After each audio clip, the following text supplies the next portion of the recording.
I'm off work. Congratulations. You okay? Yeah? Any more news on death and misery? Not really. I was a really good smeller. I bet you were. I was. Do you want a cigarette? No, thanks. Something else then. Like what? Are you hungry? Nah. I could cook you something special. Or buy you a lollipop. We could go for a coffee and eat apple pie and licorice. A glass of wine. Some fresh air. Come on. He's trying real hard to get with her. Licorice? Ew, bro.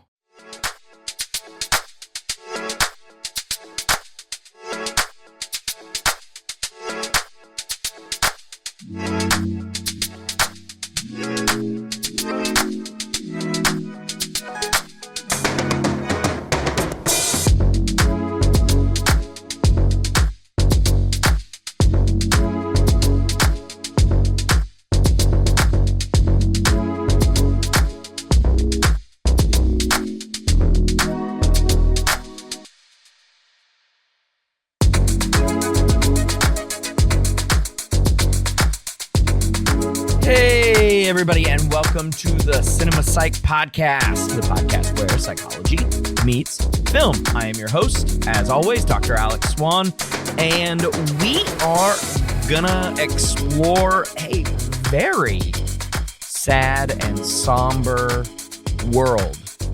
It's a world where people start losing their senses. The film is entitled Perfect Sense. It came out in 2011, and it was directed by David Mackenzie. This is like a IFC sort of independent film. Lots of different European countries came together to make this film. Written by Kim Phupps Åkesson. Okay, and I think the writer Kim is Danish and David Mackenzie is British. So definitely a joint venture of European filmmaking. The film is set in Glasgow, Scotland, and it stars Ewan McGregor as Michael, Eva Green as Susan, and then a few other random stars that you might seen in other places. Connie Nielsen has a couple of lines, really. She plays Susan's sister, Jenny. Dennis Lawson is in this film with Ewan McGregor. If you're not familiar, Dennis Lawson was Wedge Antilles in the original Star Wars trilogy. And so Ewan McGregor, obviously, Obi-Wan Kenobi in the prequel trilogy. Star Wars meeting together in perfect sense. I love that bit of trivia here. Stephen Delane plays Susan's boss, Stephen Montgomery. A little tough there to have his same first name. Lots of times, if there's no character name for someone, they're just like, just use your name. Stephen Delane, you might recall, was Stannis Baratheon from the first three, I don't remember how many seasons he was in, Game of Thrones back in the day. And Ewan Bremner is a final name that you might recognize. He is a Scottish fellow. He plays James, Michael's co-worker. Michael plays a chef. Ewan Bremner is Ewan McGregor's friend in Trainspotting. He is one of the main characters in Trainspotting, the set of heroin addicts from those two films, Trainspotting and Trainspotting 2, which wasn't really a great follow-up, but be that as it may. Now, I mentioned that Michael and James are chefs. Susan and Stephen are epidemiologists at a, I guess, National Health Service hospital. They don't really say where exactly, but epidemiologist, because I said this film is about senses, but also about a series of pandemics. We really only get the sense of it being epidemics. So that is sort of isolated to where they are in, southern Scotland, right? Glasgow, Edinburgh area. And so this series of pandemics, and we'll explore this in the episode, causes psychological precursor symptoms that lead to a permanent, so far as everyone can tell in the film, permanent sensory loss. And it happens in chunks. So we'll go through this in a little bit more detail. You might hear my dog barking in the background. We might go through this, we're going to go through this in a little bit more detail about how each of these mini pandemics occur. But the first one is smell. The second one is taste. And you're like, okay, well, maybe they're done. Maybe it was just the chemical senses. And that's even a throwaway line in the film, or maybe a hopeful line, so to speak. And then comes hearing. And then the movie ends with a pandemic where it appears sight is the next one to go. So, interestingly, of the, grade school 5 senses idea that most of us learned, and then, of course, we actually have 5 more. We have more than 5 senses. You end up with this last one, touch. And there's a great line at the end of the film that we will speak to in our discussion here.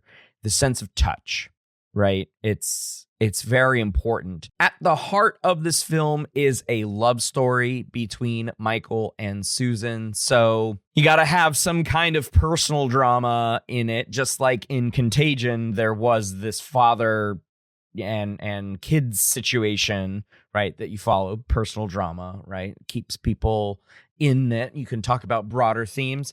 This episode, I gotta tell you though, is probably going to only focus on the sensation and perception, because we have a great guest to talk about this, a sensory psychologist who is really excited and dropped a ton of notes in our shared document so we could just go into this. I want to mention a couple of trivia items that I think are useful. The original script was supposed to be in Denmark, but I guess they, and specifically in Copenhagen, but they moved it to Glasgow for some reason. The funniest thing though is most of the characters that have speaking roles in this film are Scottish or of Scottish descent, with Ewan McGregor probably the most capable of numbing or stunting his accent to be understandable, of course, right? Ava Green wanted to do some research on how to be an epidemiologist, so she hung out with some epidemiologists in Glasgow, as well as some biologists. And she said, although she enjoyed the experience, she had some difficulty. Just north of her, she had a difficult time talking with them because of their thick Scottish accents. And that's not the first time I've heard people from England just completely riffing on their British counterparts for unintelligibility, which is great. It's hilarious. The other thing that I want to mention to you all, I mentioned the Star Wars, but did you know that Dennis Lawson, who plays Michael's boss in this movie, Wedge Antilles, is actually Ewan McGregor's uncle in real life? Of course, this kind of trivia was way at the top of the trivia list when, the prequel trilogy came out, 25 years ago or whatever. And so, it's kind of fun to talk about that. But anyways, that's enough of the trivia. I just wanted to jump into those two things. Let's jump in to this episode with our ears, because we are hearing.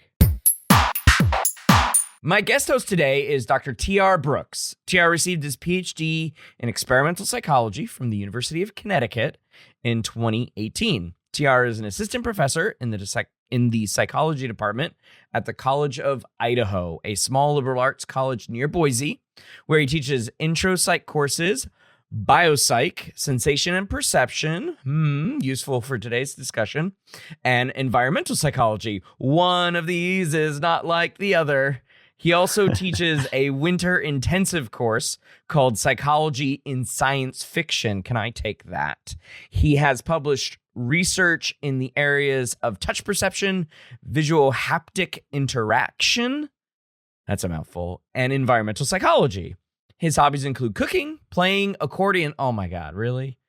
Reading and writing sci-fi stories. Ooh, I like the writing part. I used to do some of that. I'll dabble in that one. And anything outdoors. Tiara, welcome to the show. Thanks, Alex. Great to be here. I'm happy to have you on. Just to give a little background about us recording this, because I like to humanize this process a little bit.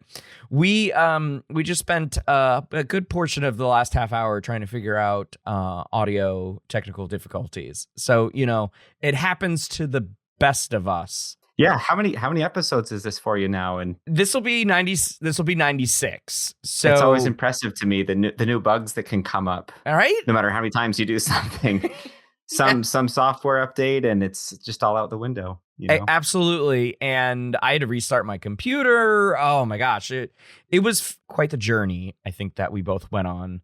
Microphones, audio interfaces, recording apps, all this kind of stuff. And it's kind of, it's sort of, as I mentioned before we started recording, a little bit of life imitating art, so to speak, considering the plot of this movie, Perfect Sense. So let's just use that as a great stepping stone into talking a little bit about the film itself, right? So TR, you reached out and you suggested Perfect Sense. And so before we get into the psychology of it, I want to hear what you think about the film in general, and then I'll piggyback off of your intro here with some of my thoughts. I watched it with my wife too, and so I'm going to include some of her thoughts as well. They're a little R-rated, so I'll PG-13 them out. What did you think of the movie? Yeah, so I just kind of, one of these things I stumbled on haphazardly. Okay. It was back when Netflix was really good and had lots of things on it, had everything on it. Yeah. So, mid 2010s. And yeah, it looked interesting. It had a couple actors I liked, and we watched it. It was more moving than I expected. There were a couple of scenes that really affected me. Okay. Then when the film ended, I felt a little uneasy and wasn't sure what I thought. And then in the days following, I realized it was really sticking with me. And that's the thing that really makes me start to like a film and think that there was more there than I recognized the first time. And since then I've seen it a bunch of times. There's a lot I like about it. Yeah. Okay. So what do you like about it? Yeah. So really unique premise, and as we will see, very prescient premise about a series of pandemics that cause people to lose their sensory modalities, starting with taste and smell. And this film was made in 2011, so anticipating the COVID pandemic and some of its effects by a good 9 years. Yeah, right. Of course, I think during the pandemic, what we learned was there are lots of people who are thinking about pandemics a lot. They study them. And so the COVID pandemic was less surprising to those people because they'd actually been warning us about it constantly for years, and us kind of like, okay, scientist. Right, because Contagion came out around this time as well. Oh yeah, and there was a scare in the 90s as well with the Ebola outbreak, and I remember the Hot Zone was like a best-selling nonfiction book that we had in the house, and I read as a teenager. And then you had, what was the one with Dustin Hoffman? Outbreak, of course. Outbreak, and then there was the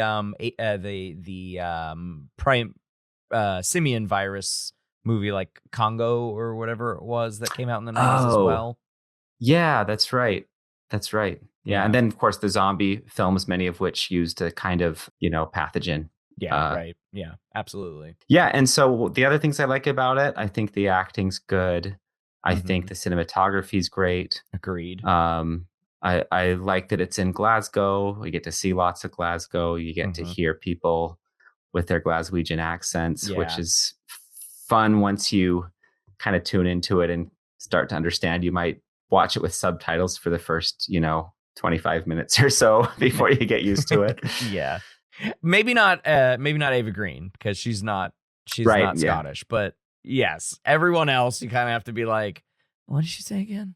Although I will say that Ewan McGregor, I think, has been in Hollywood long enough that even in Trainspotting 2, I don't know if you saw Trainspotting 2. Not yet, no. I don't know. Don't waste your time. Shoot. That it's not as strong as his accent in the first Trainspotting, where he was kind of like more or less an unknown. Well, 90% of why you watch Trainspotting is for the accents. That's so I don't maybe disagree. I won't bother then. It's directed by David Mackenzie, who directed Hell or High Water, which is also pretty good, and I have to say much more critically acclaimed and successful. I've met plenty of people who've seen that. I've yet to meet, I think I've not met anyone who has seen Perfect Sense before, I made them watch it or talked them into it. Just not a lot of people saw it. And, there's some criticisms of it, which I don't disagree with, but I like the film despite them. We also have Ewan Bremer, who's also in Trainspotting. He plays Spud. And Stephen Delane, who is Stannis in Game of Thrones, Stannis Baratheon. And then he's also in that series, Chaos, the Greek mythology one. He plays Prometheus, but he's such a great versatile actor. I didn't recognize him for like the first 3 episodes. So. Very good. Yeah.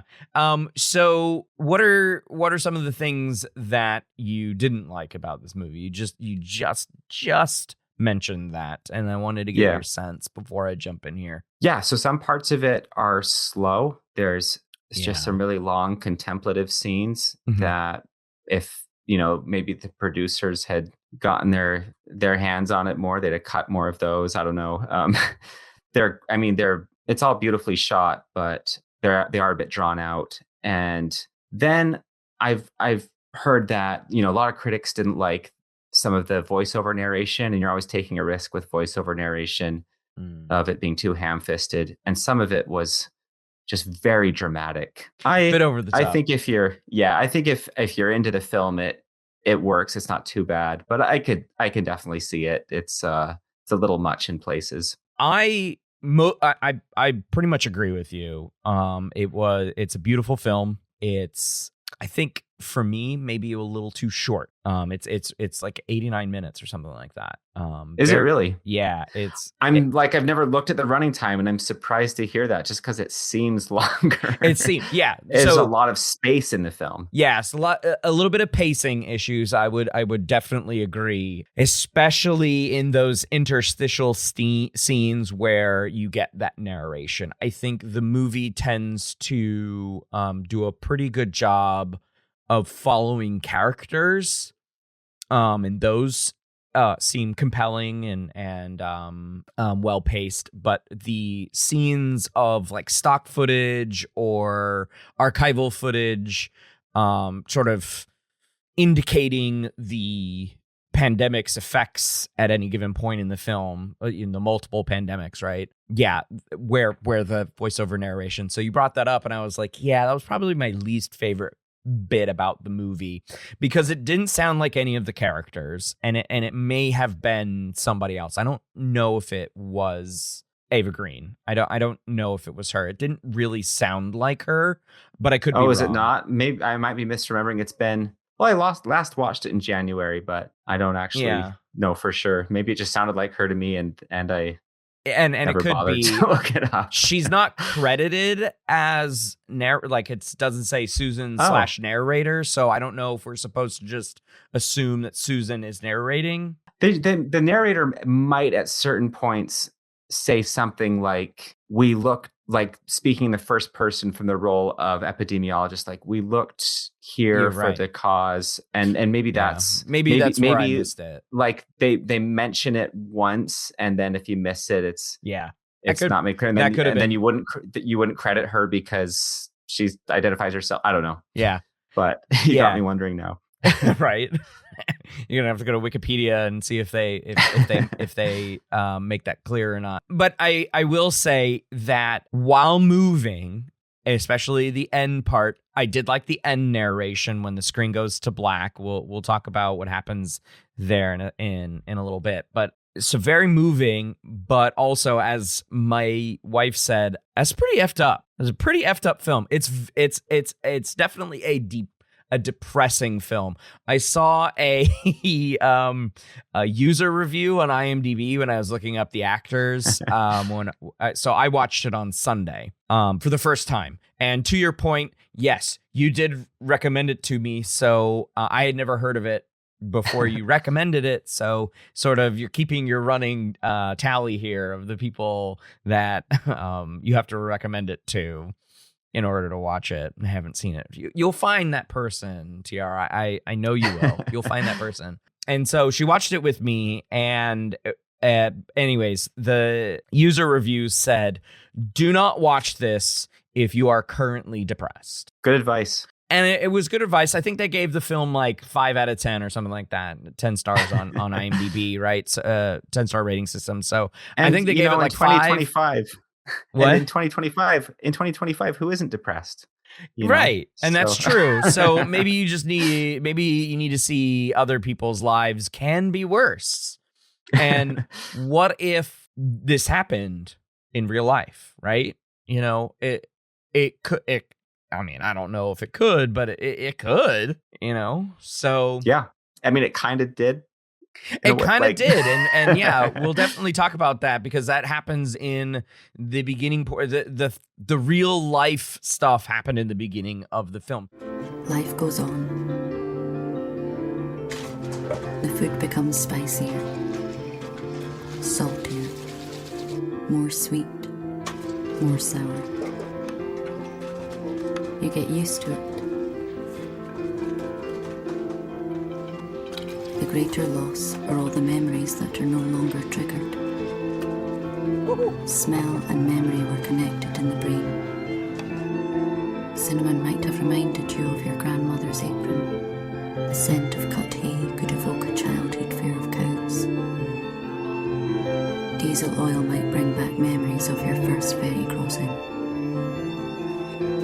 Without smell, an ocean of past images disappears. So let's pivot to the psychology. So in your intro, TR, says that you're published in touch perception, which is an interesting sense in this movie that we can definitely touch on. And visuohaptic interaction, right? So, and you teach sensation and perception. So it's really fun to have you on talking about a primarily sensation and perception film. And as we both joked before we started recording, like there's also a whole other side to the film that is about relationships and groups and group dynamics and all of that jazz. But I think what we're going to do in this episode, listener, is talk about the sensation and perception part. Because not only does TR teach sensation and perception, I do as well. And from that perspective, this film was amazing because I was trying to, throughout the film, I was trying to connect. And as I say in the intro, each pandemic is sort of like a 1-2 punch. You've got a psychological effect that precedes a sensory perceptual effect in each one, right? We go through 4 and we have that psychological leads into the perceptual, sensational and perceptual problem. So let's jump into the psych of this because I think we've got a pretty full discussion ahead of us.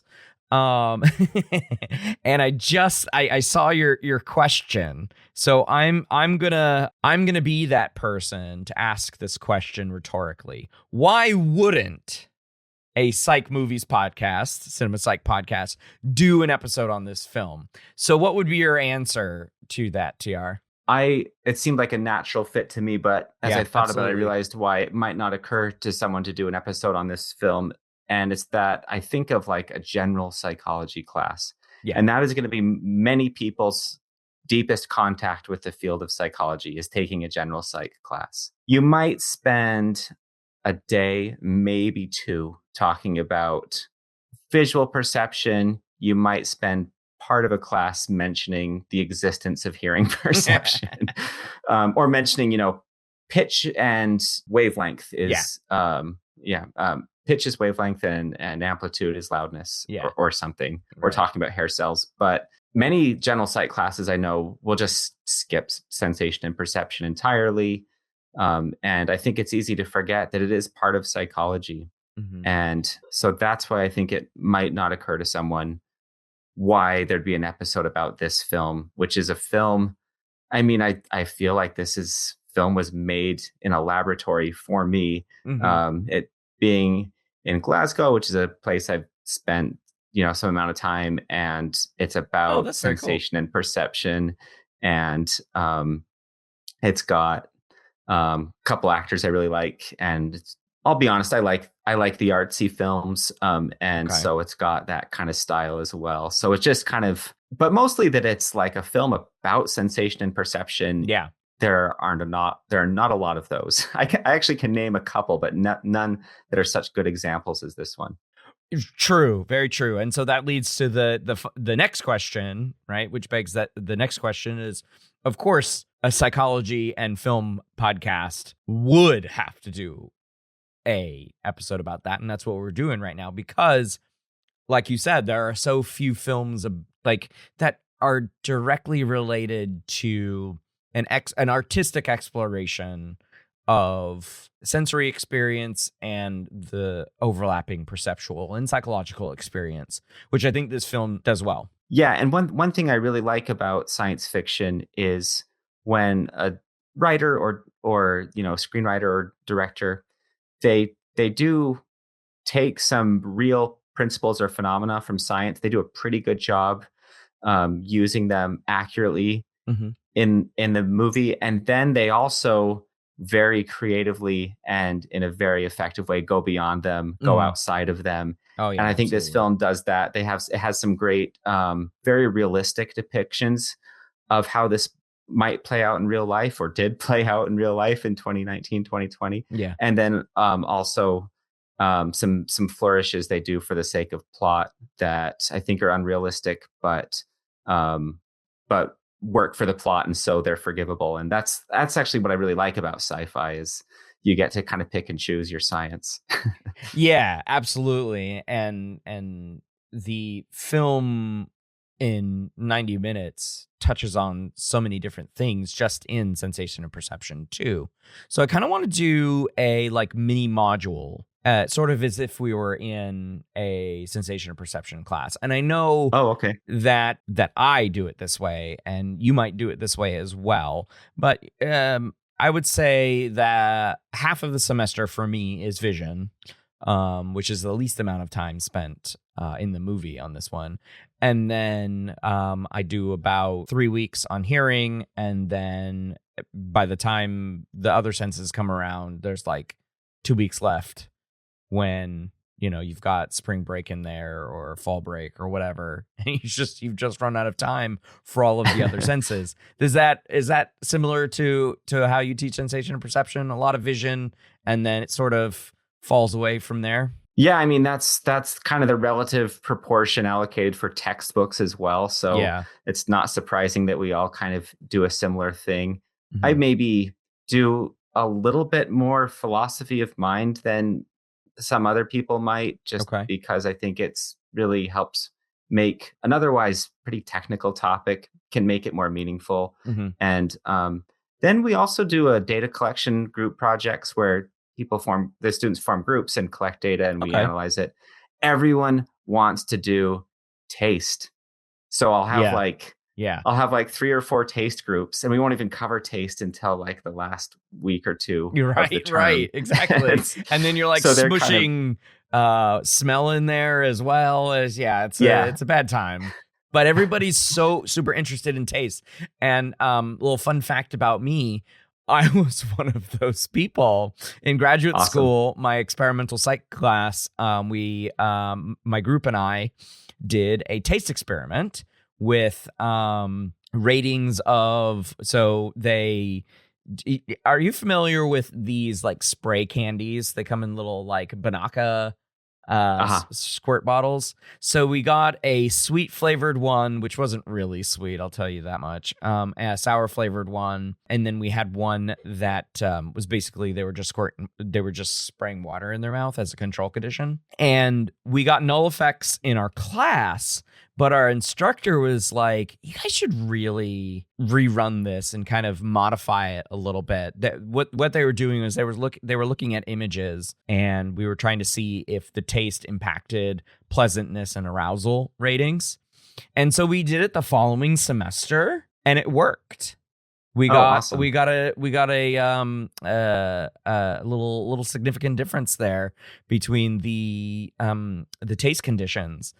And we took it to APA. What was the difference? People were more aroused and found people found the images more arousing and less pleasant when doing the sour. And it was like a warhead flavor. So it was really sour. Now, I'm assuming there are some non-psychologists who listen to this, and so I feel a need to like step into their role and ask on their behalf. Sure, no worries. When you say more aroused, you're talking like heart rate. You're not talking. You said they were more aroused by the images. You mean their heart rate was elevated, or they're more sexually aroused? No, neither of those. Okay. Okay. Which and grant your novice-based question, absolutely a good one. No, this was me not explaining it well. So we used the self-assessment mannequin, which is 2 dimensions of emotion, arousal. And pleasantness. Yeah. So they were rating the pictures for arousal, right? Does this picture arouse you? And it was pictures of landscapes. And so not inherently, somewhat inherently pleasing, but definitely not arousing. So when we observed the uptick in arousal for the sour group, that was really the driver of that difference. And we, after a couple of years of languishing in Who Wants to Write Up This Report, we actually ended up getting it published in the Psychi Journal, which is plug for the Psychi, because it was such a great experience getting that published in that journal as Psychi students. I was a graduate student at the time, but none of the other group members were doing anything in psychology. So I was like, I'll give it a try, and we were successful. Nice. I was successful in getting it published. So it's out there. It's real. We reference the taste literature. So I'm right there with you, with your students on like thinking about taste and wanting taste to be that thing that kind of gives us the open door into psychology. Me too. They're the funnest ones to run. I had 2 different groups who were testing different colas, and so we had Pepsi versus Coke. Yeah, and then we had Coke versus Mexican Coke. Okay, and, that perennial question. We all know the answer, though. This is a YouTube rabbit hole that I highly recommend if you haven't visited it before.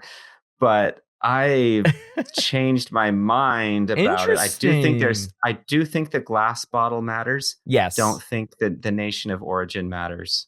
Okay. And that's partially just based on I can't tell the difference, and I'm just sort of saying, well, then no one can. But maybe people can. I haven't seen it in the data yet, but that group did just send me their data today. I haven't opened it yet. Okay. So We are all waiting with bated breath to hear. Well, I'm not the first one who's done this. Sure. So you can look up other people's results as well, but you might not like what you I don't find. know. I think I'm going to have some confirmation bias when looking up those results and just reject them out of hand. No. These studies were done poorly. Poorly controlled, yeah. Coca-Cola, the vast cola industry insiders, right? Are you hungry? People aren't eating in restaurants these days, and we've got a lot of spare food.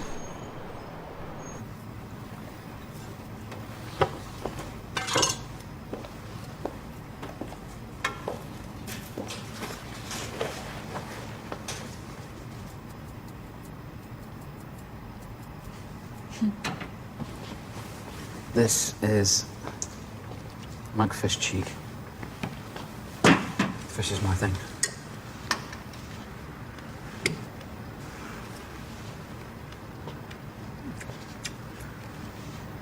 Good?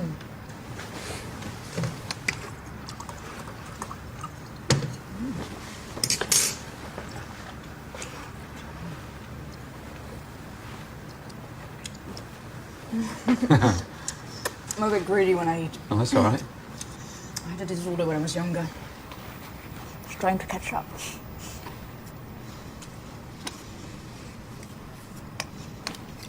So what do you do when you're not eating?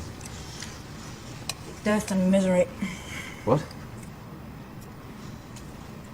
I'm an epidemiologist. I'll get you something sweet.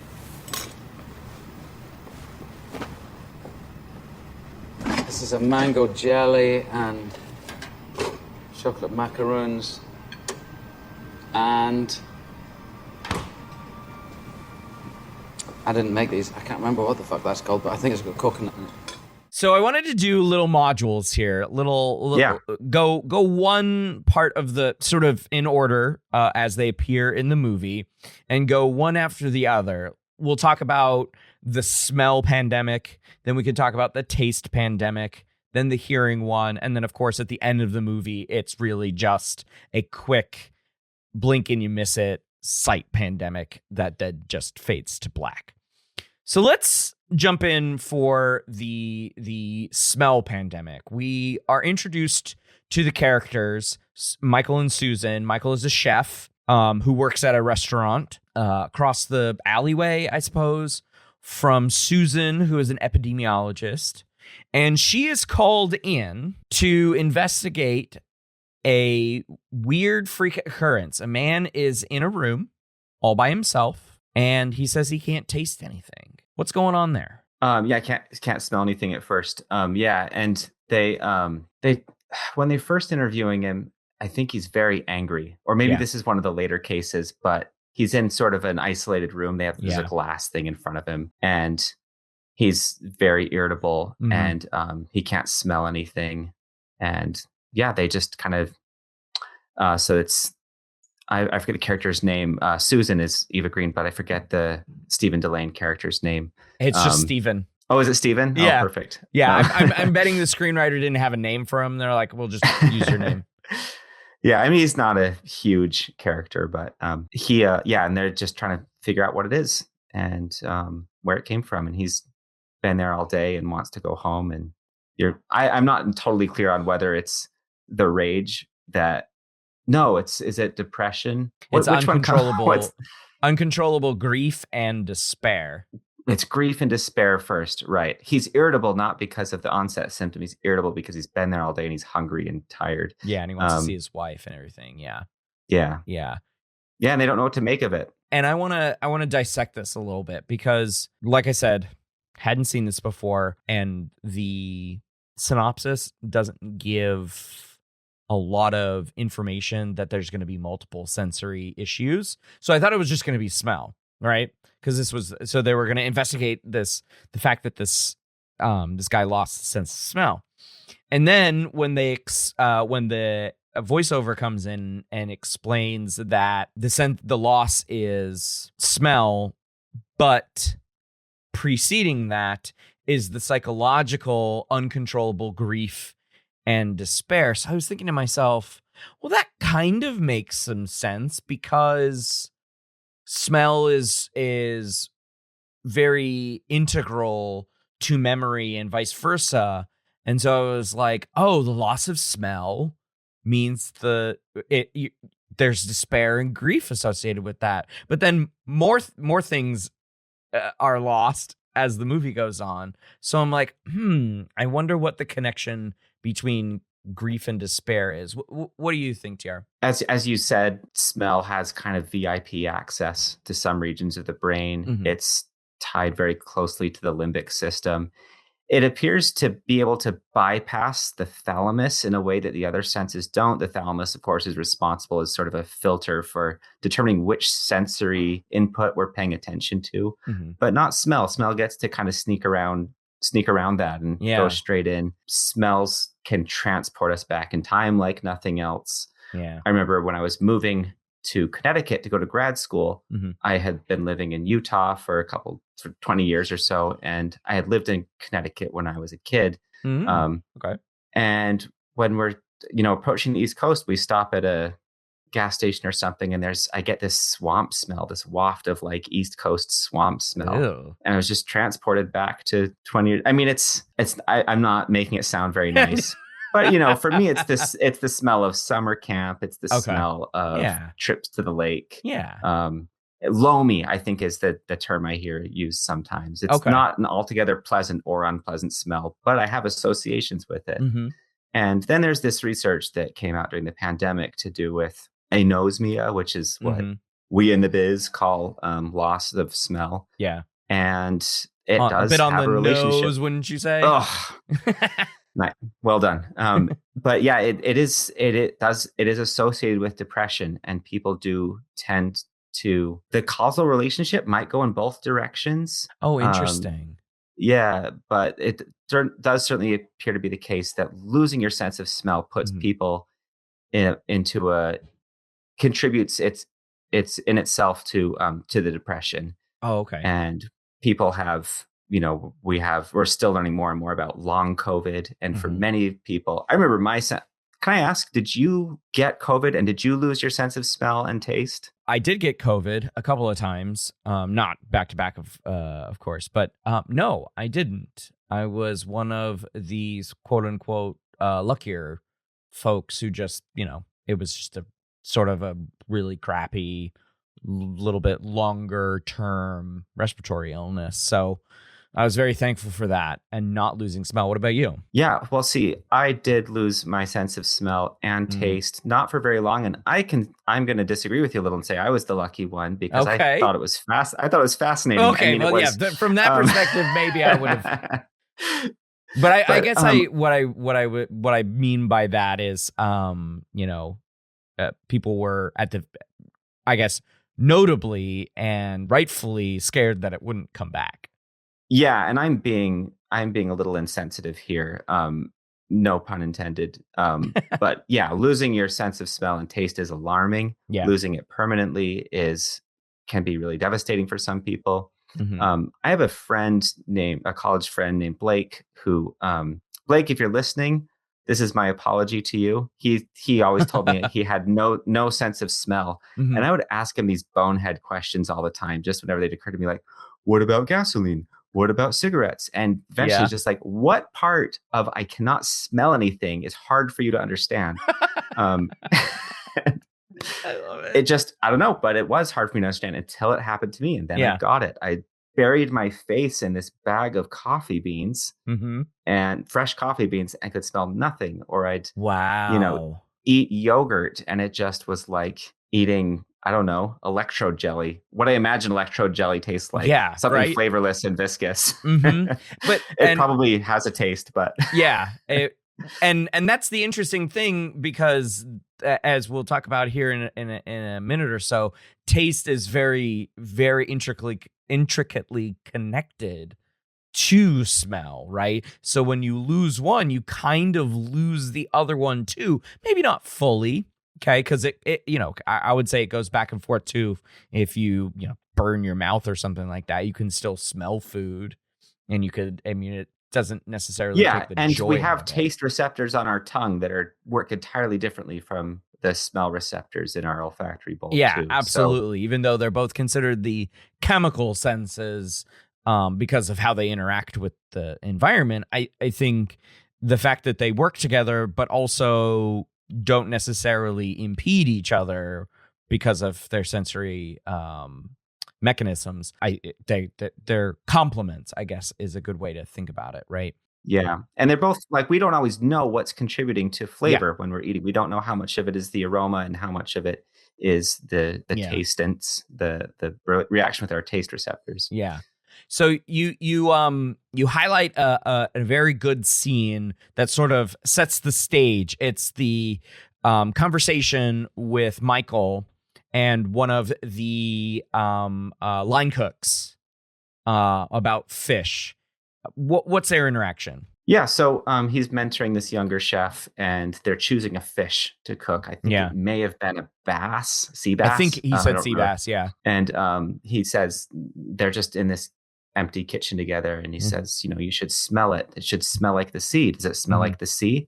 And this young cook says, I don't know. It smells like a fish. He's like, it shouldn't smell like a fish. It should smell like the sea. Get me a new fish. Yeah. And I think this is great sort of economical characterization of Michael. He's very fastidious. He cares a lot about his food, but also illustrating the importance of smell to his profession. Susan is an epidemiologist. She can function just fine, probably, without her sense of smell in her job. Michael cannot. Michael is a chef. He needs a sense of smell. Yeah. And a quick anecdote, and then we'll jump to taste. I always find that comparison, because it wasn't the first time I've heard the smell like a fish, smell like the sea. Oh, really? Interesting. Those two things are synonymous to me. And it's the reason why I don't like seafood. And it's probably because I grew up in Southern California, where the Pacific Ocean is cold and it sort of reeks, in my opinion. And I was never one to go to the beach all the time. I also don't like sand. Don't get me started on my Anakin Skywalker rant.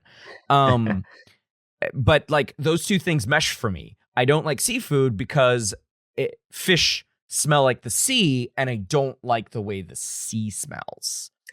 So when he brought that memory, when Michael says this and he brought that memory back up to me, I was like, it doesn't matter, bro.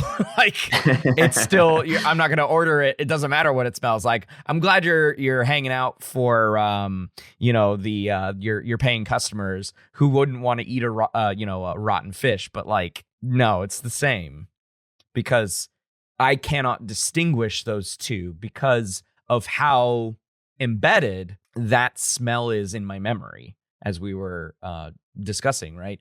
That memory, and sort of like your swampy smell on the East Coast, is just like, it takes you back to a time when, or an experience when something was good or it was bad. And for me, it was bad. And so now that smell is consistently and will always be connected to that negative experience, and I can't get past that in like enjoying other types of food, like seafood. It is really fascinating what poor insight we have into whether like a sensation is objectively pleasing, or if it's just pleasing by association. Yeah, right. And especially with flavor, lots of poisonous things are bitter, and lots of very popular foods are bitter. Yeah. There's a theory that we have bitterness perception to help us avoid poisons, but if that's the case, why are poisons so tasty? That's my question.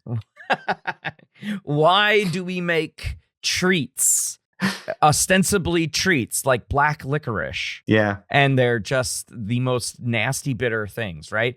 Which is a great segue into taste. So that's the next pandemic / epidemic. We do only get like the microcosm of Glasgow. Can I pause for a second and just note that when everyone loses their sense of smell, Michael's initially really upset, but the restaurant very quickly adapts. And this is maybe what I love most about the film in terms of its realism, is how people adapt to the loss of a sensory modality.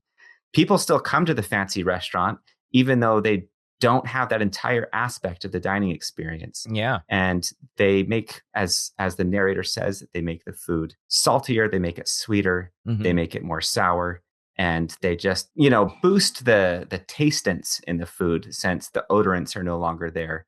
And they don't mention making it bitterer. They don't mention umami at all, unfortunately. It's still the forgotten the sad taste, savory. Yeah. Even though it's having a bit of a renaissance right now, you can buy entire cookbooks of umami. Like the Umami Cookbook is a book you can buy. Yeah, and it's really it's like just find yourself some ground mushroom, right? Yeah, that's what the mushroom powder really is a miracle seasoning, though. I think. It is. It is what Trader Joe's calls their umami seasoning. It's literally just mushroom powder. Or you can just use MSG. Which, MSG. Some people are still afraid of, but you shouldn't be. It's kind of nice. Yeah, it's lovely. I used to go to a burger shop in LA, and their tables all had salt, pepper, and MSG. Oh, nice. And you know how you used to see MSG on restaurants? Yeah, no MSG. You know how it used to say no MSG? I want to see a restaurant that says, we use MSG. Like they have that sign in the window. We use MSG. It'd be the most visited business. All you have to do is advertise that you've got MSG, and I think everybody would. And I got to say, this burger place was phenomenal because they put it on their fries, and then when you sat down at a table, you could put more on there. It was amazing. So with that in mind, let's jump into the taste pandemic. So we get the ravenous hunger that leads to extremely troubling, like almost like looking at it was like retching. Oh, it's very uncomfortable to watch this scene. It's a sort of montage of people, some of them characters we've met in the film, and some of them just, just footage from around the world, like from Africa or something. And it's people eating all kinds of foods, things that are not quite foods and things that are definitely not foods because they are so hungry. And so people, what are some things you remember? I remember people eating their lipstick. Yep. I remember Michael squirting condiments into his mouth. Yes. Like mustard and he whatever. Was lucky to be him, and like the entire cooking staff were lucky to be in the restaurant that day. Except for the one guy who was drinking a giant jug of cooking oil. He's gonna have a rough night. Yeah, but everyone else at least was surrounded by real food. Yeah, that was you. That was Ewan Bremner. His character just canola oil straight down the gullet. Not seemingly having any ill effects from that either. Like that oil would go straight through him. Yeah, that is an unpleasant. Poor Ewan Bremner. He always plays the sucker in a film. Yes, he does. He does. He's a good guy for it, though. Yeah. Susan eats flowers. That's right. This old lady has flowers, and the old lady was the one who was eating her lipstick from her bag. Yeah. And then I can't remember if it's Steven. I think it's some other lackey that works in the epidemiology lab. They show him run up to the rabbit cage, these live rabbits, and look at them greedily, and then cut scene. And we're led to believe he devoured a live rabbit. Which is, that's what I was thinking there too, and I'm so glad they didn't show that. The cuts to some other kinds of. Now I don't know, like you said, I don't know if this is like archival footage or just like they had random people in different locales. I actually read about this, and for the most part, they filmed original footage, even for the scenes in Africa and things. That's my understanding, anyway. Is that maybe there's some archival footage in there, but a lot of it wasn't. A lot of it was shot for the film. Yeah, and so they're like ripping open a carcass of like an antelope or some gazelle or something like that, and just like dropping it on their faces. Yes, very disturbing. And I would say really some funny, of the more disturbing stuff. Like, I remember, maybe it was just I was just uncomfortable. I remember laughing because it was also funny. Like, it is funny if you can laughter, like step back and remember that it's a film and think about like actually being an actor shooting this scene. It's like very funny as well, even though It's disgusting and a bit terrifying. And so this one makes a lot of sense, too, as psychological and a bit of biological, because ravenous hunger would definitely be caused by biological cues like hunger pangs, and they probably really, really, really sucked at the time. And then just stuffing your face is very psychological. Not getting the full signal, and of course, whatever is causing this to occur doesn't really care if you're getting the full signal, right? Yeah. So what are some of the things that listeners should know about taste and then the loss of taste in this film? Well, like I said, I lost my taste during the COVID pandemic. And, those features of the virus, of that infection, aren't just interesting. They also kind of show us how the virus works and potentially are helpful in treating it and fighting it. And so there was this mystery early on with smell and taste, where it was, why are people losing their smell and taste? Mm-hmm. I remember initially a lot of doctors and epidemiologists saying, well, any respiratory infection can affect smell and by extension taste. Because it blocks the nasal passages and the odorants can't get to the olfactory bulb. Sure. But pretty quickly, it was clear that something more profound was happening because people were losing it for days. Yeah. People were saying, no, I've lost my smell for the flu or for the cold, and it was not this. And that actually, before they developed these tests that everyone had access to, that was one of the more reliable ways to distinguish it from another respiratory infection, is if you lost your sense of taste. Mm-hmm. Or sorry, you lost your sense of smell. Right. I do remember that. And so then they kind of struggled to explain what was happening because there's a worry that it was infecting olfactory sensory neurons, which is alarming because you don't want a virus that can attack neurons. That could be really dangerous. And of course, the blood-brain barrier is very thin or absent at the olfactory bulb. Mm-hmm. So that's where you can get a brain infection despite having a blood-brain barrier. And but they were a bit stumped because neurons lack, they're a very specialized cell. They lack the receptor site that COVID binds with. And so COVID can't actually infect neurons, they thought. So they looked elsewhere and they decided that the prevailing theory, within a year, I think they developed this theory that's still the prevailing theory, which is that the virus infects these cells called the sustentacular cells. And those are cells that support and maintain olfactory sensory cells. And so you get rid of those, and now there's nothing there to remove the toxins around them, and the olfactory sense cells can die, but not because they were infected. They can die because the cells that support them were infected. Mm-hmm. And so that's a bit less alarming. And that still is, from what I understand, the prevailing theory. There's also another theory that unlike other neurons, since our olfactory sensory neurons actually do get replaced, the rest of our central nervous system neurons don't get replaced. Mm-hmm. Once they die, they're gone for the most part. But olfactory sensory neurons are replaced every few weeks or so. Yeah. And so that presented a mystery, though. If those are replaced every few weeks, why are some people losing their sense of smell for months? And what they thought initially was that, well, maybe since stem cells are not fully differentiated yet, maybe COVID's able to bind with those stem cells and destroy the stem cells, so there's nothing to replace the olfactory receptor cells when they die. Right. But I think the favorite theory is still that it's attacking the sustentacular cells. And in the case of long COVID, what's happening is there might be two kinds of long COVID. One where your body continues its immune response despite no virus at all. Mm-hmm. And others where the virus, and this is really unfair, but the virus appears to be able to hide out and kind of stay semi-dormant in some cells. Oh, God, including in the olfactory bulb and in the tongue, affecting the taste receptor cells and the smell receptor cells for, we don't know how long, because it's only been a few years. But so far, it appears to be indefinitely. These are not good hiding places, COVID. Get out of there. You're not welcome. So to break it down a little bit more with respect to these chemical senses, we've got cells in our nose that bind with different chemical odorants, as they're called.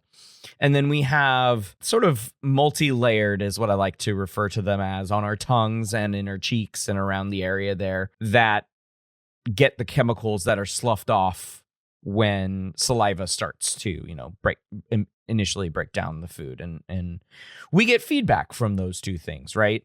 Evolutionary feedback, right? So we find putridity to be extremely disconcerting and off-putting because we don't want to be around death. Dead things have possibility for infection, right?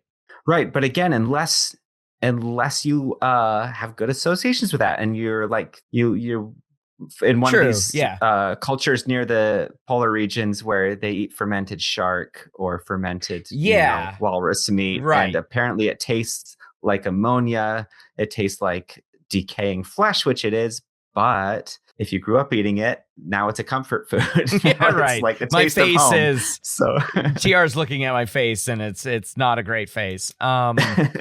Because I'm like thinking, oh boy. Or like I know too, some Asian people who didn't grow up with a lot of dairy, cheese just tastes like rotten milk to them, and it's not a taste that they would associate with food. Yeah.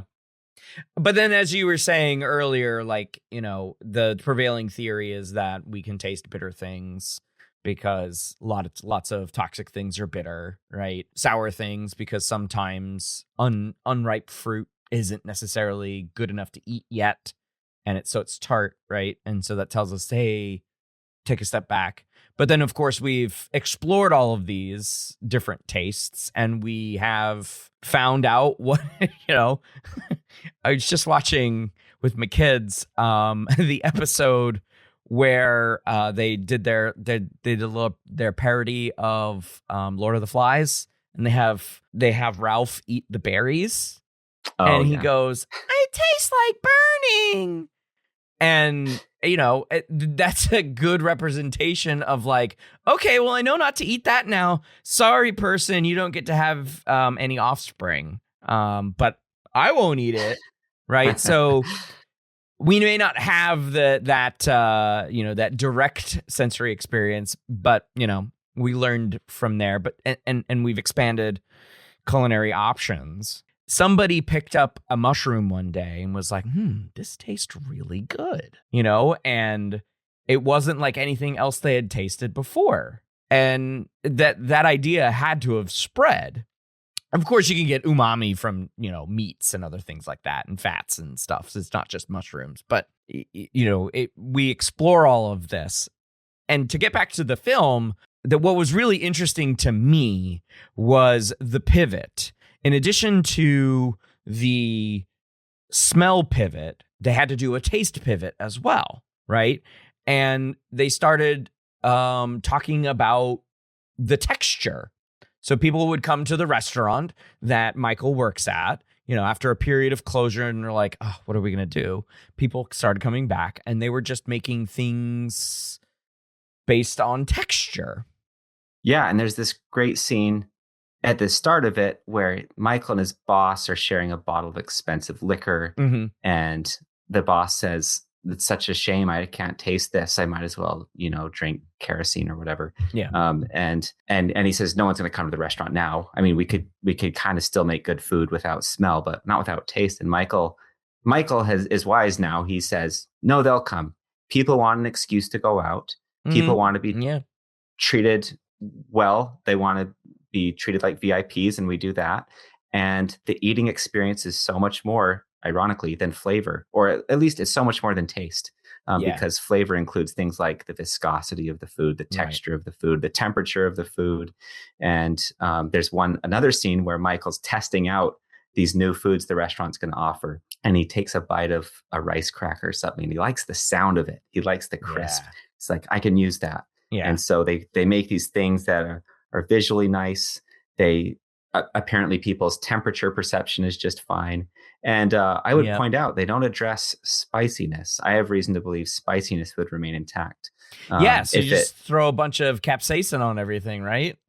Yeah, and if you can't taste spiciness on your tongue anymore, you can still taste it on your skin, right? You can rub hot sauce on your skin and get the burning sensation. So Yep. does that mean I'm feeling with my tongue when I eat spice food? Does that mean I'm tasting with my skin when I get a chemical burn? Very, very intriguing flip there, right? Yeah. So like, were Indian restaurants doing really great with their curry dishes, right? Can't taste the milk in there, but you can definitely get all of the cumin. They also build these kind of almost sculptures out of the food. There's one scene where he builds he gets a prawn and kind of props it up like it's, going to jump out and attack you. And it looks really stunning, very photogenic, probably be great for your Instagram. And that I felt really anticipated the trend of food that looks amazing, but maybe doesn't taste like anything special, like these steaks with gold foil on them that cost $100. Have you had gold foil? No, I'm not going to have $100 steak just so it can have metal on it. And then there's, there was the unicorn frappuccino, which again, very colorful, very photogenic, probably tastes awful. I never had that. What else? I had some in my notes here, but we've all seen them. We've all seen these foods that look amazing, and it turns out it doesn't matter if your food doesn't have to taste good for your restaurant to succeed. You just have to be in like a high tourist area and have it look amazing so that you show up, you go viral and show up online, and then people have to stop there. Yes, and so again, that like creates this like newness to life, and it shows, as you were saying before, the adaptability of everyone after these little mini pandemics. I hope you can hear this. Whatever I said to you, it didn't mean. It wasn't me. It was the disease.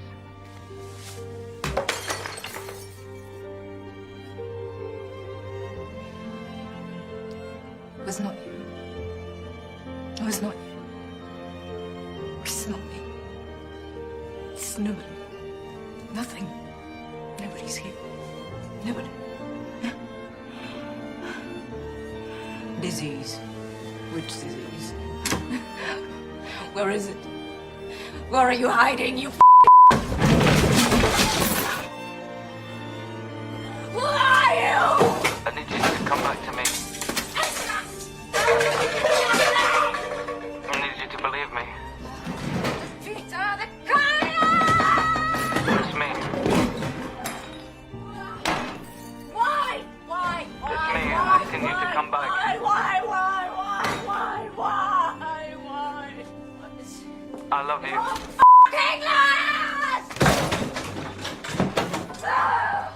Let's move on to the third pandemic, which is hearing. Right. And before this one, Susan thinks she's maybe being a bit optimistic, but she thinks that there won't be a third one because smell and taste are related. Yeah. That is true. But I think what a lot of people don't realize is, I'm going to jump ahead a little bit, but hearing is next, and then comes vision. But hearing just anatomically is very similar to touch perception. Yes. There's this understanding I love this. That hearing receptors, hair cells, are actually modified mechanoreceptors, just like in our skin. And so if we're going to lose our hearing perception, it seems like the next modality we would lose would be touch perception. But that would be a really weird plot turn. I think that would be hard to film and hard to talk about. And people don't think about touch perception quite a bit. So I actually think it was on purpose that touch was left, sort of the more artsy absolutely. Part of it works right? way better for the plot, and I don't fault anyone for that, but I did have to be pedantic and mention it. Yes. So she was optimistic, perhaps maybe not within her epidemiological self, and more on a personal level optimistic, right? Because she was saying that to not one of her colleagues, but to Michael. She was saying that to Michael. So I think she wanted it to be true, as opposed to looking at the data, following the clues, and determining that maybe it's not, right? And so and she's not a biological psychologist, so we can't really fault her. And but also like smell perception is maybe a bit more related to some of the other modalities in a way, because smell perception uses neurons.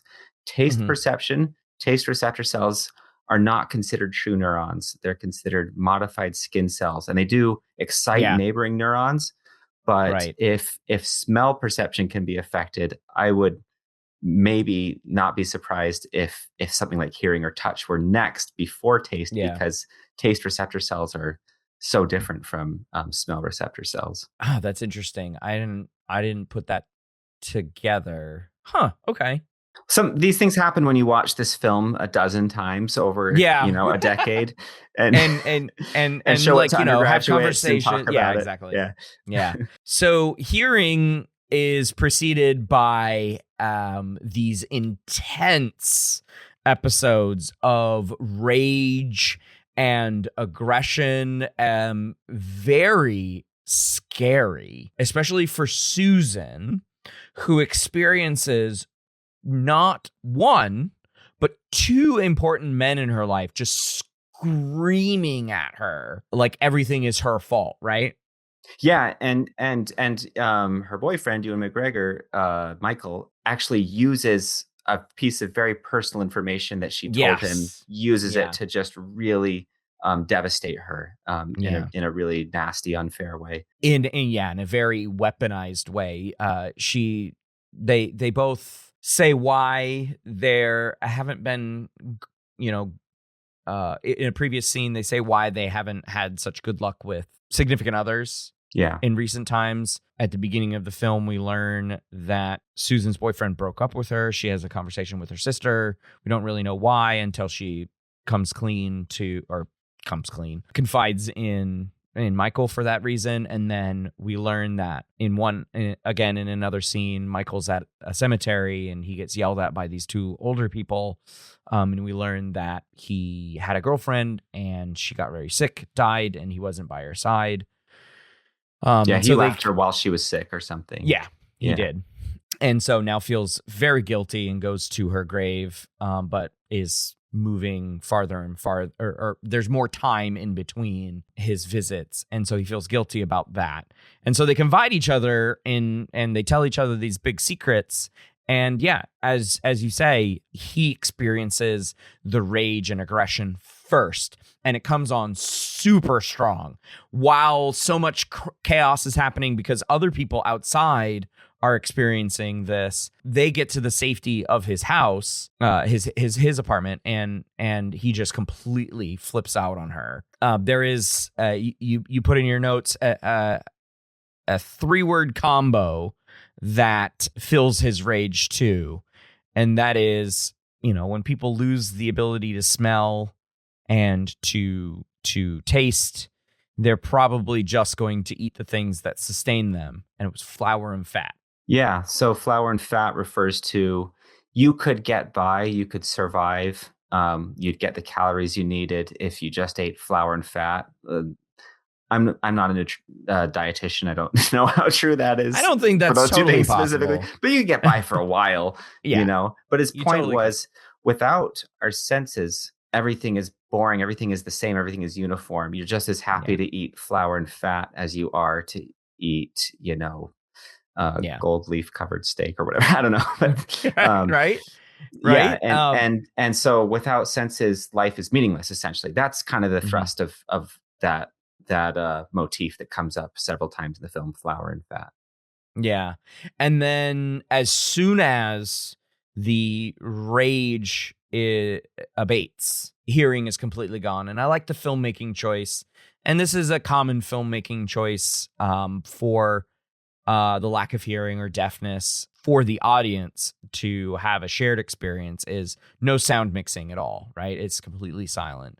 And we sort of stay with Michael in this moment as Susan retreats and runs away, gets in her car and drives to her office. He's just stuck in this non-hearing. And I think beyond the loss of smell and taste, deafness is fairly represented in artistic endeavors like film and TV.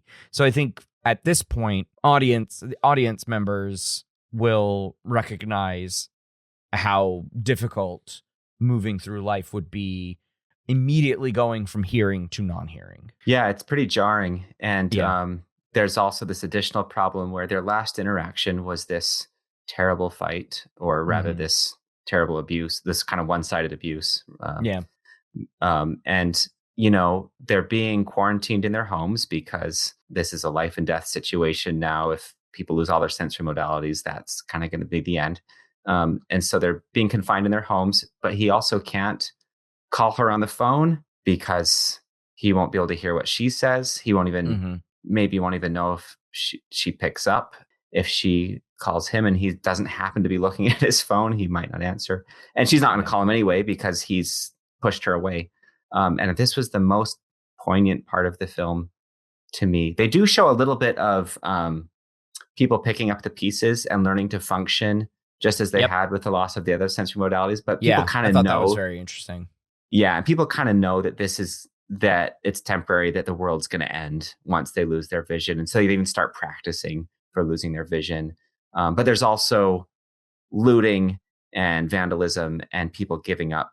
And the voiceover kind of draws I don't know, again, very prescient, draws this contrast between people who are kind of trying to help amidst a pandemic and people who are just not trying to help during a pandemic. And then Michael, now completely contrite and devastated that he pushed her away. And, it was largely the disease, but he said some things that you have to be thinking pretty clearly to articulate. So there was probably some real anger there.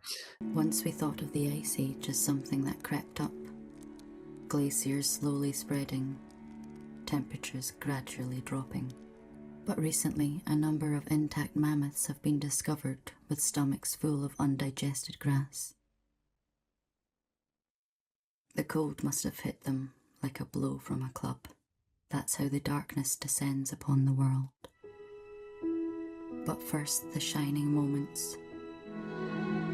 A shared flinching of the brain's temporal lobe. A profound appreciation of what it means to be alive. But most of all, a shared urge to reach out to one another.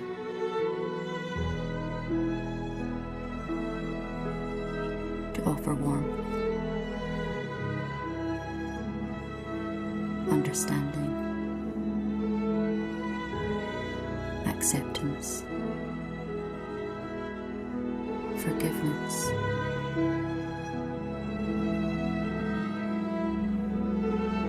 love. It's dark now, but they feel each other's breath, and they know all they need to know. They kiss, and they feel each other's tears on their cheeks. And if there had been anybody left to see them, then they would look like normal lovers, caressing each other's faces, bodies close together, eyes closed, oblivious to the world around them. Because that is how life goes on. Like that. But now he's rushing to find her.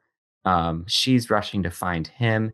And this is the part where my heart was really breaking watching the film, and where I realized this is a pretty powerful film. Was just, I thought, I can handle the world ending in this film, but I cannot handle these two not finding each other. I'm going to be so angry. I'm going to hate this film forever if they go blind before they find each other. Yeah. And that the fact that they do actually find each other moments before they lose their vision just mattered so much to me at that point. And I thought it was very well done, that whole sequence. Yeah. And again, some great filmmaking with the camera perspectives being either of them as they're coming toward each other. And it goes out of focus a couple of times. And one scene where one of them's shouting from the window or to the window, like one can see the other, but can't get their attention because they can't hear. Oh, sorry to backtrack a little. Passing in the night. Yeah. But like one of them, or sorry, in the in-between when they're readjusting to not having hearing, there is this kind of brief peaceful period in between before the next pandemic where people actually, they showed people going to concerts while they're deaf. And I just thought that was really clever the way they showed it. It was the musicians were like banging these giant drums, which of course you could feel in the floor, you can feel in the air.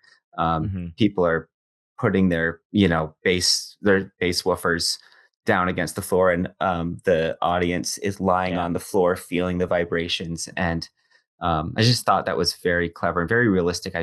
I think it's entirely possible people would still go to concerts like that if we all lost our hearing. And the other thing that was very cool, as someone who learned sign language in high school, there was a concerted effort to not only do this mass education movement of sign language, that people were ready to pick it up immediately to be able to communicate. Susan and her sister end up communicating with writing things down on a piece of paper, and just sharing that back and forth. But other people are shown to be signing to each other, or, making motions. And the kitchen puts a red light, which is something that is typically found in deaf homes when somebody's at the door, right? Oh yeah. Or the phone, or the TTY is ringing or something like that. And so I thought that was really cool. And then you get thrown into chaos again. And as we move into the third and final pandemic, I thought it was, or fourth and final pandemic, I thought it was extremely beautiful, I think is a good word to capture it, because as they lose, or the preceding psychological symptom of blindness is this overwhelming surge of hope and of love, and that's what brings them together, right? That's what both spurs them to drop what it is they're doing and go find each other. And as you say, they are able to connect right before they lose their sight, because it happens so quickly. But I thought it was very important to use hope and love, because it sets the stage for a person to think about, okay, what comes next? Right? The movie fades to black, and it's about the voiceover is about the love relationship between the two, right? The social relationship between the two, that they were just two lovers. If people could see them, they would just be looking like lovers, kissing each other like normal lovers do. Yeah, and there's an acknowledgement of sort of the primacy of touch as a sensory modality, and how things like vision is grounded in touch, and there's some evidence that vision is grounded in touch, and touch is kind of primary in terms of development of sensory modalities. And that was, I think, really insightful on the part of the film writers. I thought so too. And one thing that when I teach vision, I always, the model of perception is, especially with vision, is you get all of the information, and then now what are you going to do with that information, right? Perception is connected to action, and the action typically is an interaction with your environment, and the sense that you're going to most likely use in that interaction is touch, some form of touch. And so I thought that was a brilliant move by the filmmakers to make that connection, whether they did that on purpose from a scientific perspective, or whether it's just kind of intuitive, intuitive. Maybe they, I like that. Intuitive is a good way to put it. Absolutely. And when you think about it, blind individuals use touch quite a bit in their experience. Braille, walking canes, and then individuals who are blind and deaf also use touch signing. Yeah, touch signing, absolutely. We, you mentioned Helen Keller, and interestingly, that came up on Facebook just yesterday. People talking about her story and how it's, people have conspiracy mindsets when it comes to Helen Keller. And I'm just like, guys, let's not fall into the ableist trap here. It's entirely possible that Helen Keller was just that successful because she had a great group of people around her, right? Yeah. To allow her to be successful. And she is an achievement of humans' ability to to overcome two extremely important senses to humanity. Right. Yeah. And the voiceover at the end mentions the extinction of like mammoths, with the implication being that now humanity is going to go extinct. All humans are going to go extinct. And, maybe if it's sudden like that and people just are all awful and selfish, that's possible. But I mean, there's a lot of us. There's 8 billion of us. We're pretty adaptable, and we have some pretty good technology. And we have good examples, people like Helen Keller, of how you can actually get by with fewer sensory modalities than you think. And I don't agree that humans would go extinct. I mean, it would be awful for a long time, I'm sure. But but for example, I know cochlear implants are a whole kind of ethical dilemma in the deaf community. Right. But when you're losing all your sensory modalities, maybe they look a bit more attractive. They do require the hair cells to be intact. So if this disease is destroying the hair cells, they have successfully applied cochlear implants, not to the cochlea, but to the auditory cortex.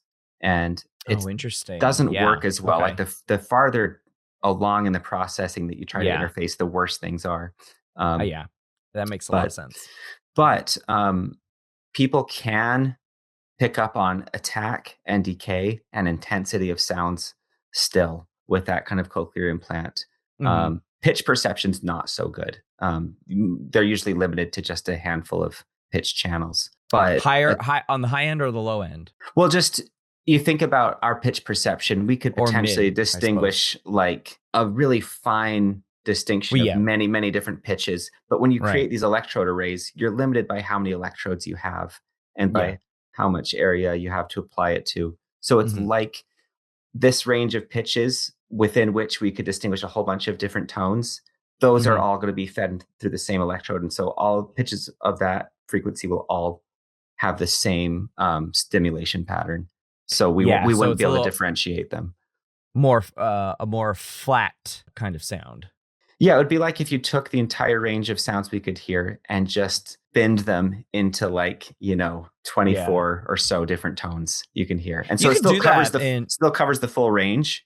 Yeah. But we just can't differentiate within those bins. You'd probably do that in a DAW, digital audio workspace, and just like play around with that. What that would be. What that would sound like. And just constrain sets of frequencies to a single frequency level, like, let's say 4,000 to 7,000. You're just going to put at hertz. Sorry, everyone. Yeah, just we'll all sound as the same note. Yeah, this is all just going to be like 5,000 or 5,500 or something. It might sound very musical because it sound like auto tune, right? Because you're just it might, jumping to it these actually different might. Notes. But that's one sensory augmentation that people could use. There's also this really funny one called Brain Gate. I say funny because it just seems really improbable, but it's actually pretty impressive. I don't love the name Brain Gate because that just sounds bad. Yeah. And what it is it's an electrode array that you place on your tongue, and then you have a forehead mounted camera, and the camera takes, a video feed and converts it into a pattern of a stimulation of the electrodes on your tongue. And so you can feel the scene on your tongue. And I've never used it, but I had a friend in grad school who used one, and he said with some practice, you can learn to throw something and hit a target with it, if the target, is moving a little bit. And he said you could also potentially use it to navigate like a cluttered room without touching any of the objects in the room, just walking around them. Kind of like Blind Sight. It sounds unpleasant to me. Yeah. And, good luck talking with that thing on your tongue. But right. If in the absence of vision and hearing, maybe some auditory cortex implants and a brain gate could make the species survive. And I actually saw you can build your own brain gate. There's, I don't know if you know about Instructables, but it's, DIY website. But I saw that there's a DIY brain gate called the Tongueduino. It's an Arduino version of the brain gate. It has a lot fewer electrodes, so it's probably not going to work as well, but pretty cool. Yeah, DIY synesthesia, mixing of sensory modalities, right? Yeah. That's pretty funny. To round this discussion out, plausibility as a sensory and perceptual researcher, plausibility of a pandemic that has no discernible cause that would affect sensory modalities. What do you think? I'm going to tie it to the closest thing that I can think of, which is Parkinson's disease. For a long time, we didn't know what really caused Parkinson's disease. We knew that it was we knew that it was not strongly genetic. And so that points to an environmental factor. It also doesn't seem to be a pathogen, although I think people have explored pathogen models for Parkinson's. But it turns out it's largely environmental toxins that can come from. I did not actually know that. The fertilizer sawmills, and then there was this bunch of cases that affected young people in prisons. They determined it was the use of some kind of shoddily made synthetic opioid that someone had just cooked in their basement, and had created this toxin that it destroys some of the neurons in the substantia nigra and the basal ganglia. So if you had, Susan does mention that it might be an environmental toxin in the film, and they never quite figured out, because the people who get it don't appear to have any relationship or have had contact with each other. So an environmental toxin that selectively targets areas of the brain that deal in those sensory modalities, it wouldn't be nearly as clean. The brain doesn't actually divide up sensation as cleanly as we might like to think. As we were taught in grade school, of course. Right. So, if I kind of massage the science a bit, I can maybe make it work, I think. But, I'm not someone who thinks the science all has to be sound for good sci-fi. I like when the writer bends it a little in a creative way to make it work for the plot. That's true. I think it would be far more terrifying than the movie lets on. That'll be the last word that I have on that. I think I think the world would be in far more disarray than like what it appears that each pandemic has a nice little, we'll all just go hunky dory together, right? Yeah. Again, we only get the microcosm of Glasgow, but like, as the most populous city in Scotland, there has to be quite a bit more turmoil and strife. Yeah, and Glasgow is a kind of famously rough around the edges city, right? Yeah, it's not considered a cuddly place.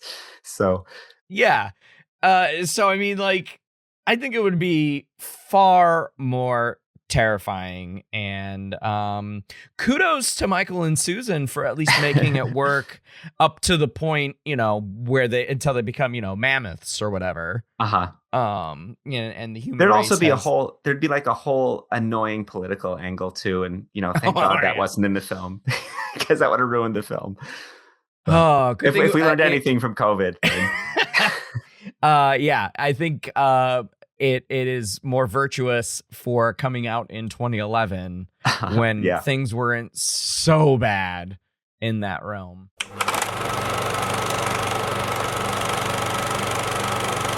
Well, I want to thank Dr. T.R. Brooks for joining me to discuss Perfect Sense. Before we say goodbye, TR, is there anything that you'd like to plug? Where can folks find more about your work, what you do, that kind of thing? Yeah, I really kind of had to reach for anything to say here. But like I don't have much of a web presence. I have a faculty page on the College of Idaho's website. If you Google me on Google Scholar, you'll get a list of my few publications. My timing is not great on this. I am, as I mentioned, branching out into creative writing. I've hit it pretty hard this last year and produced some stuff I'm finally happy with enough to submit. Oh, very fun. Just yesterday, I got my very first rejection from a very prestigious magazine. That letter's gonna be framed on my wall. Nice. It's not prestigious, but it's a magazine that sci-fi people will have heard of. And then resubmitted it again just this afternoon. If they can't all reject me, but maybe when I actually have something published, I'll message you again and say, hey, what about this film? So that you'll have me on again. And I can actually I would love that. Plug it again. That makes it so much easier. if you can't wait, until you really just have to read something I've written. Mm-hmm. I we published an article in the journal Ecological Psychology just in the end of last year, and it is on haptic perception of gyroscopic forces and how and why gyroscopes can feel heavier or lighter, and potential applications to like VR systems and so on. And that was with Dipesh Pokhara, who is an undergrad at the College of Idaho, but is now a grad student at University of Ohio, Toledo. Nice. It's not, I will say it's not riveting reading, but until some of my fiction comes out, it'll have to. Okay, very cool. Could you give us a little taste about what this story, story is about? It is about a brain injury. Okay. And perfect. An experimental treatment for the brain injury and some alarming side effects of the treatment. So I'll leave it as vague as that. Yeah, but that sounds intriguing. At least for me, sounds very intriguing. So I will be looking forward to seeing how you get on with that. Thanks again for joining me, TR. My pleasure. Really enjoyed it. Thanks, Alex. You bet. And that's going to do it for this episode. Until the next one, thanks for listening.